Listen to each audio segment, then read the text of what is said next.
Yeah, so I'm going to present not really results about the background questionnaire, but mainly the structure of the background questionnaire, the variables contained in the PIAAC background questionnaire, our plans, what to do with the some of the variables in the questionnaire, and we'll present some very high-level first looks at the data, about the data quality mainly. I think what's also quite innovative here is that the BQ was administered on the computer and that the capabilities of the computer were actually exploited to quite some extent. First of all, as I showed before, we were choosing the path to be taken by logic and plausibility checks for labor force status groups. We also had the option to administer the questionnaire in different languages within countries. So while the computer-based cognitive assessment was, for example, in the US only in English, you could take the BQ in Spanish and in English. Something like that is possible and was used in a couple of countries. There were age and gender adaptations in terms of how people would be addressed in certain countries. And then one very important feature for us as the designers and analysts later on is the feature that you can actually log everything. So that these log files, even though an interviewer is essentially administering the questionnaire, the lag time, how long it takes to answer a question, would be indicative of how difficult it is for a respondent to actually produce a response for that particular question. And that actually helped us in quite a few cases to eliminate questions that didn't provide a lot of information, but took simply very long and would take time away from other questions. So that helped a lot to going from the field test to the main study, and it seemed to have really paid off. So I think it's altogether a pretty good experience, and I'm going to show a little bit of the data to illustrate that a little bit more. First, however, a little bit more about what's in the different sections. We already had the section headings.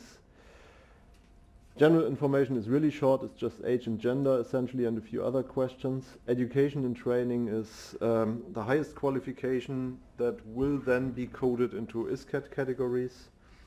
The subject area of that highest qualification, where it was earned, I think very specifically, as well as also whether it was earned within country or out of the country, whether somebody's in current education, and then a host of questions about what subject area that is and what this is aiming for, etc. A pretty long section about the current status and work history, obviously labor force status, that then will be deciding upon what other section somebody would get. If out of work, the reasons for being out of work, if somebody ever had paid work, how many employers somebody has been working for, spells of unemployment, size, no, not size of the company. I think that's essentially basically just the personal history. So the following part is done more about the companies as well as, job title. So again, individual, but industry. What do you do in that job? Employed or self-employed, and then comes a section of questions essentially about the organization or company you're working at. A tricky one, and I'm going to talk about that more later, is the income question. As you know that, well, I think, it's not a question that people like to answer. And that seems to be especially true for self-employed, because they might not be able to see whether somebody might actually forward that information to the authorities. So the last job is, if not at current job, this is within the past 12 months. Again, job title, industry, what to do, what has been done in the job, employed or self-employed, and so on. So that's really almost a mirror of that, just with appropriate text adaptations. This is a section that I think could be of great interest for researchers and policymakers, the following three sections actually. The skills used at work is a very specific set of questions about what people are actually doing at work. So it's not just this one broad thing, what do you do in that job? So I'm selling stuff or I'm analyzing data or whatever. This is really very specifically how often do you have to present what you do, how often do you actually sell things, how often do you teach or instruct, how often do you advise colleagues, how often do you cooperate, do you have, oh sorry, I forgot an important thing, that's not here, I'm confabulating here. Section D, for example, also includes stuff about the planning and time independence of workers, so how much they can plan their own time, how often they plan other people's time. So it's a very comprehensive picture of what they actually do at work. And then section F is much more about the activities around work. There's a little bit about problem solving with just 2 questions, and because it's so general, it's mainly based on timing. Then there are a few questions about whether somebody's working physically or working with their hands mainly. So what you could be doing is really profiling different jobs with that, and that's one of the intentions. So it's very likely to happen, and I think that while we were working with OECD and the expert group, we were discussing different ways of how to best aggregate those data. So that's really something I think would make at least 3 good dissertations, either in I don't know.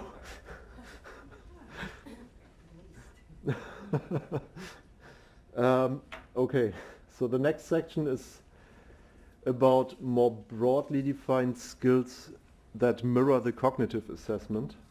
So we have questions about literacy activities, about numeracy activities, and about ICT related activities that more or less then map to at least parts of the domains that have been discussed yesterday in the problem solving in technology rich environment presentation.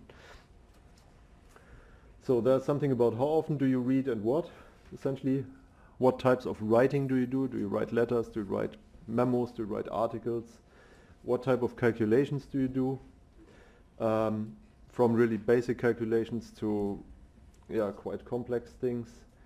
ICT use is introduced with a question whether the respondent ever used a computer, and that also is an important routing question.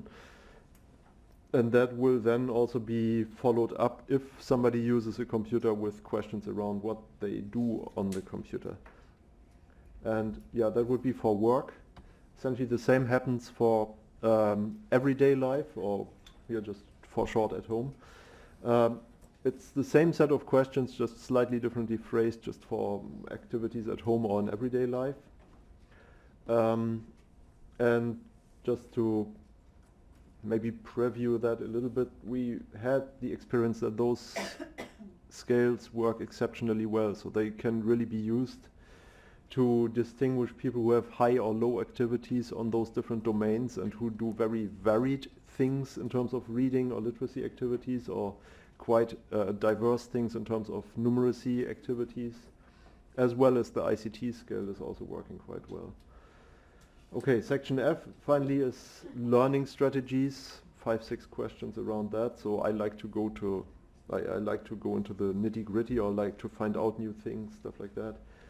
Civic activities is, do you volunteer? Do you go to libraries? Do you go to, I don't know, public presentations, stuff like that? Then there's trust, social trust, I guess. Those were 3 questions. I think there's actually a literature in sociology around those questions, so they've been included because of some interest in that domain. So it's not only trust in the government, as we jokingly said before, it's also general trust of other people, so it's a little bit broader than that. There's a very short section on health. And then finally the last piece is the background, which is what does your partner do? Do you have a partner? What does your partner do? Do you have children? How many? Immigrant status, language spoken at home, parents' education, not in all countries, for both parents, I guess. And then cultural capital, the infamous question about how many books at home, etc. I totally forgot that there are also a lot of national questions because it would be way too complex to present that here. So it's just 23 countries, and even within the international sections you will have heavily adapted things about the work history and education history. Most of these will then be mapped to an international categorization such as ISCAD and ISCO. But the BQ is really heavily adapted, whereas the cognitive part, the cognitive test, tries to be as parallel as you can get, because the different work histories and trajectories in the career are so different across countries. You have to do a lot of adaptations, and then you're more or less mapping it back to some broadly defined categories so that you have international comparability there. Okay, just a little bit about data quality and the continuity to prior assessment. We talked a lot yesterday about the previous assessment, so that's one important piece. So we were really happy, we were really afraid that it was too long, which didn't turn out to be true, but we did a very thorough analysis by means of timing and a lot of very detailed analysis to cut the questionnaire down to a bearable amount of, on average, 40-45 minutes. And that seemed to have paid off, so almost everybody actually finished the questionnaire once they started. For most items, it's really around 99% responses, so above 99 actually. I think it's in part consequence of the computer administration and the routing, so that a respondent never gets faced with questions he or she shouldn't have taken, because the interviewer cannot make mistakes. The computer takes over the routing completely. So we really avoid odd questions that can't really be responded to. The exception is income, but even that is very good, I should say. In terms of trends, the researchers at Roa and Maastricht, they put together a list of questions that our data analysis department tries to match up between the different assessments. So IELTS All and PIAAC will have a set of questions that are comparable. Some of them are trivial, such as immigrant status and gender, but even there you have slightly different phrasing, so even for immigrant status it could get tricky, but people try to get them as parallel as possible. Some others are more tricky. Obviously, email wasn't broadly used when IELTS data was collected, so ICT questions will change over time. There were not that many online chat forums, there were no tablets and stuff like that. So, but on the other hand, I think we will end up with a good set of, I don't know, 30, 40 questions where you could say, well, you can get a good match between the assessments. And I think that's a very strong point in terms of looking at different subpopulations over time and see how they perform over the different assessments, because the cognitive assessment is already linked, and that way you will allow analyses to see how different groups of people are doing over time. Yep. It might be worth saying how that will show up in the Data Explorer. So Oh yeah, people, yeah. If people want to do comparisons, Mm-hmm. the items that are deemed to be trend will show up as trend. So you'll be able to look at that from an analytical point of view inside the Explorer. Yeah, so that's an important point, but we're going to see the Explorer a little bit later, and just imagine that there would be like a drop down for IELTS All and PIAAC. PIAAC is the name, yeah. What was it? Why are we here? And when you select when you select all of the assessments, then the number of variables would simply be reduced to those that the researchers at ROA and OECD, with our help, then came up with as comparable over assessments. Okay, few highlights. I think, as I've shown and probably tired you out already, PIA collects really a large variety of data that will be useful for researchers and policymakers. We have really rich context variables on education, training and occupation. We have quite reliable self-report scales, a little bit more later on that one, of skills used at home and at work. we have those self-report on job requirements in this section F, JRA, where you can do nice profiles over job categories and industries. We have pretty good income data, at least we believe so. I think it really turned out much better than anybody expected. And then of course the standard immigrant status, parents' education, cultural capital could be used. And I would like just to pay attention a little bit more on those two phrases or those two domains in red. I'd like to talk a little bit about the income variables and the skill use assessed. Income is usually hard to get at, so people don't like to respond. PIAAC is quite innovative in how the researchers came up with categories that might make it easier to respond or might make it more natural to respond. So they used a range of questions that help people to actually somehow figure out how much they actually make in different units. And another route is to use broad categories. If somebody's not willing to give you the income, then at least you're going to ask them about broad ranges of income, and then with the help of modern statistical methodologies, a closer or better guess of the actual income can be generated by means of imputations. So imputations are not real data, but they are pretty good data. We can validate how well they work based on those people who actually give us income data, and then we can extrapolate from there.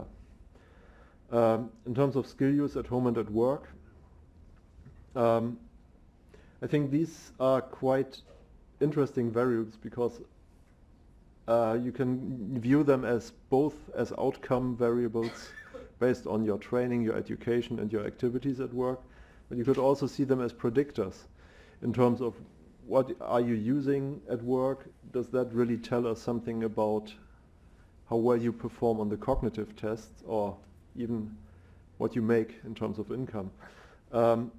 We used item response theory methods to scale them in order to give researchers really reliable indicators of how much people do at work in different categories. And we also compared the reliabilities across countries, and we were pretty happy with the results.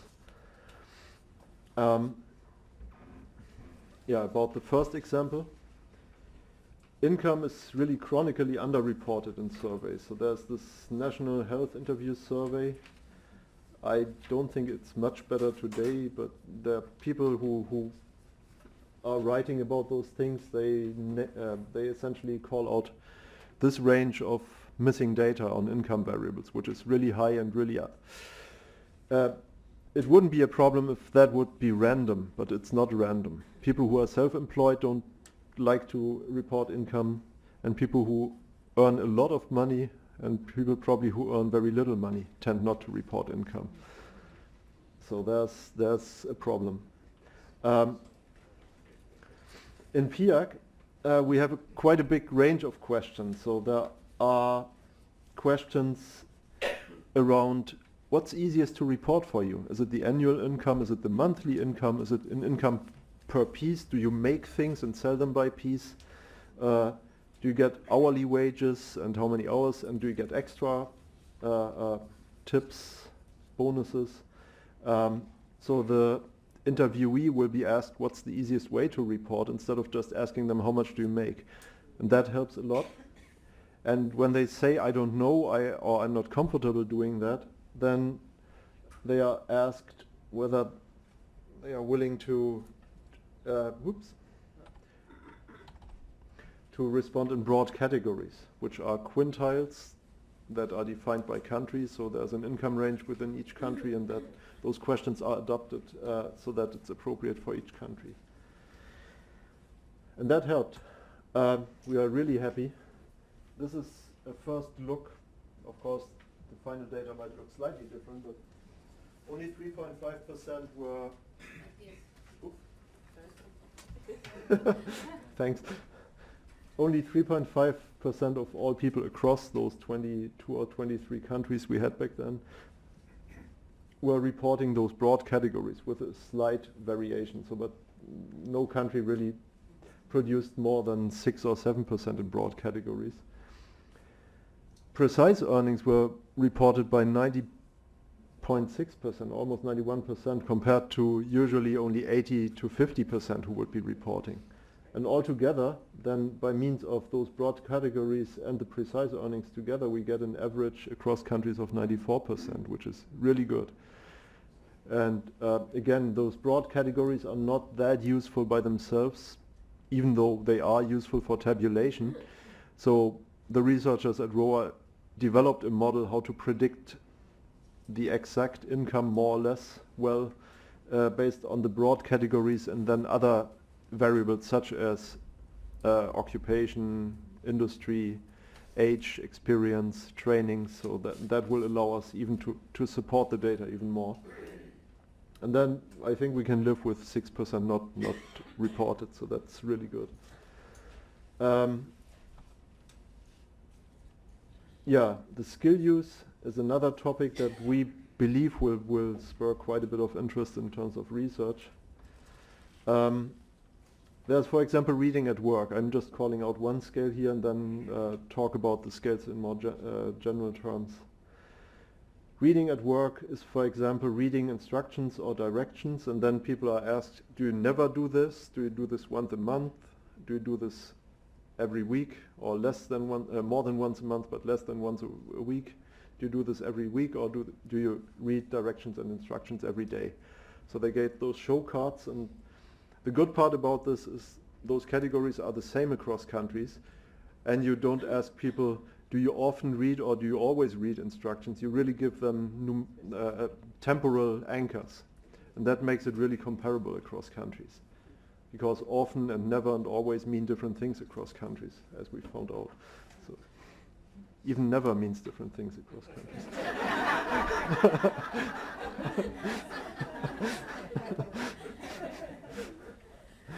So letters and memos is another thing, newspapers, magazines. And you can imagine the same thing happens for ICT, for example. That is then would be emails, that would be how often do you use spreadsheets, how often do you use word processors, how often do you use online chats, how often do you buy stuff, how often do you use or read financial statements online or do financial transactions online.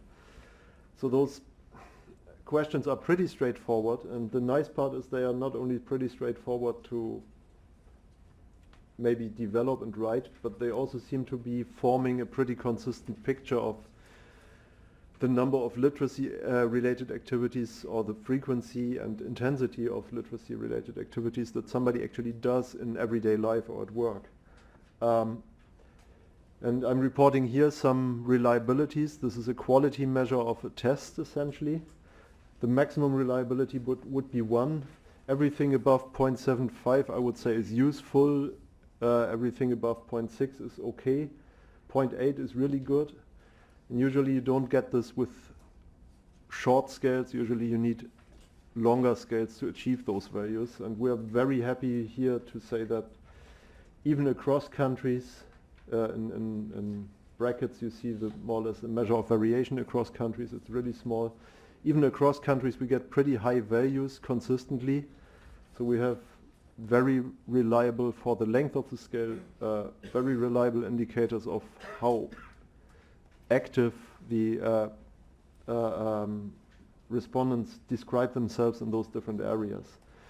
The only thing that's lacking a little bit is writing at work and writing at home, but that's in part due to the fact that we only have 3 or 4 questions. So that's not really a drawback, that's just a function of if you only ask them 3 or 4 questions, the measures of consistency simply tend to be not that high. But those scales, they are like 6, 7 questions, so ICT, reading, numeracy, and they really tend to be very useful variables in analysis for policy or for prediction or research studies that try to understand the data better.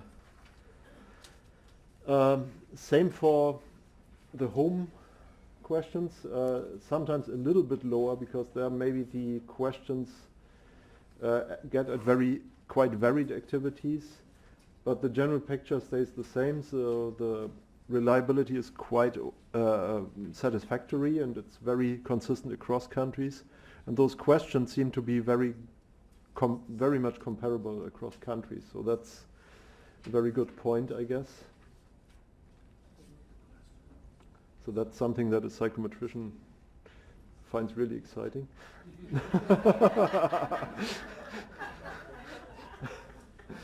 Okay, just as a simple example what you can do with those questions. I think we used, Irvin and I looked at older data from all, and we did an analysis that essentially grouped people by their intensity of ICT usage. The specific methodology doesn't, it's latent class analysis is really cool, you don't need anything. Yeah, I shouldn't even talk into the microphone because I'm saying something about the methodology, so just forget about this. We were able to identify 7 different groups of people who differ in their intensity of how much they use technology in their life, either at work or at home. So all had a slightly different set of questions, but they are sort of comparable. The questions changed slightly because the ICT activities are really a moving target. Nowadays, I think, I don't know, in all probably you would have really only early adopters of new technology using something like an e-reader or book readers. Nowadays, many people have at least one Kindle or Amazon or Barnes & Noble reader or Sony reader. So those questions really change a lot over time, and I expect if we do the next PIAAC, we will probably not ask whether you are using a mouse and a keyboard, because everybody will be using tablets or something like this. So there will be changes, and ICT questions only the core can be comparable over time. So we ordered those groups by decreasing amount of technology use and calculated expected literacy score in all countries. I don't have the names of the countries, I only have numbers. But what you see is a very distinct pattern. Okay, I usually walk around with them like this. This particular group are the non-users. They don't use computers at all. This group, number 7, is the very intense ICT users group. And in between we ordered those groups essentially by their intensity of ICT use in decreasing order. And then we looked at average literacy scores. We didn't even have problem solving in technology-rich environments back then. So we see clearly that across all the countries you see a decline in their literacy depending on ICT usage. Of course there's no causation there, but there's a certain indication. The high literate people also tend to use technology a lot, and the high technology users tend to be of high literacy levels, higher literacy levels than others. So there's quite a strong association between those two variables. And certainly you could argue, well, you need a certain level of literacy to be able to use technology, so there is at least some indication of a digital divide here, that essentially somebody who never uses a computer tends to be of quite low literacy levels, and one of the reasons why they don't use computers could be that computers are still too complex to use for somebody with low literacy levels. So that's my interpretation of the data, but what we see is a very strong association.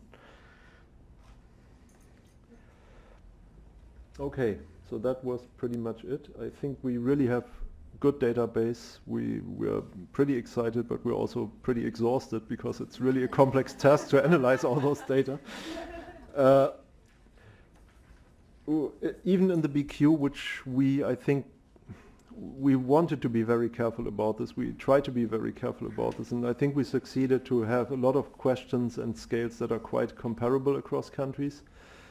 On the cognitive domain, usually it's traditionally so that there's really highest levels of attention is paid to that, and I think over the years, I think this also has been one of the goals, to make sure that you get a lot of things that you can compare both over time as well as across countries in the BQ.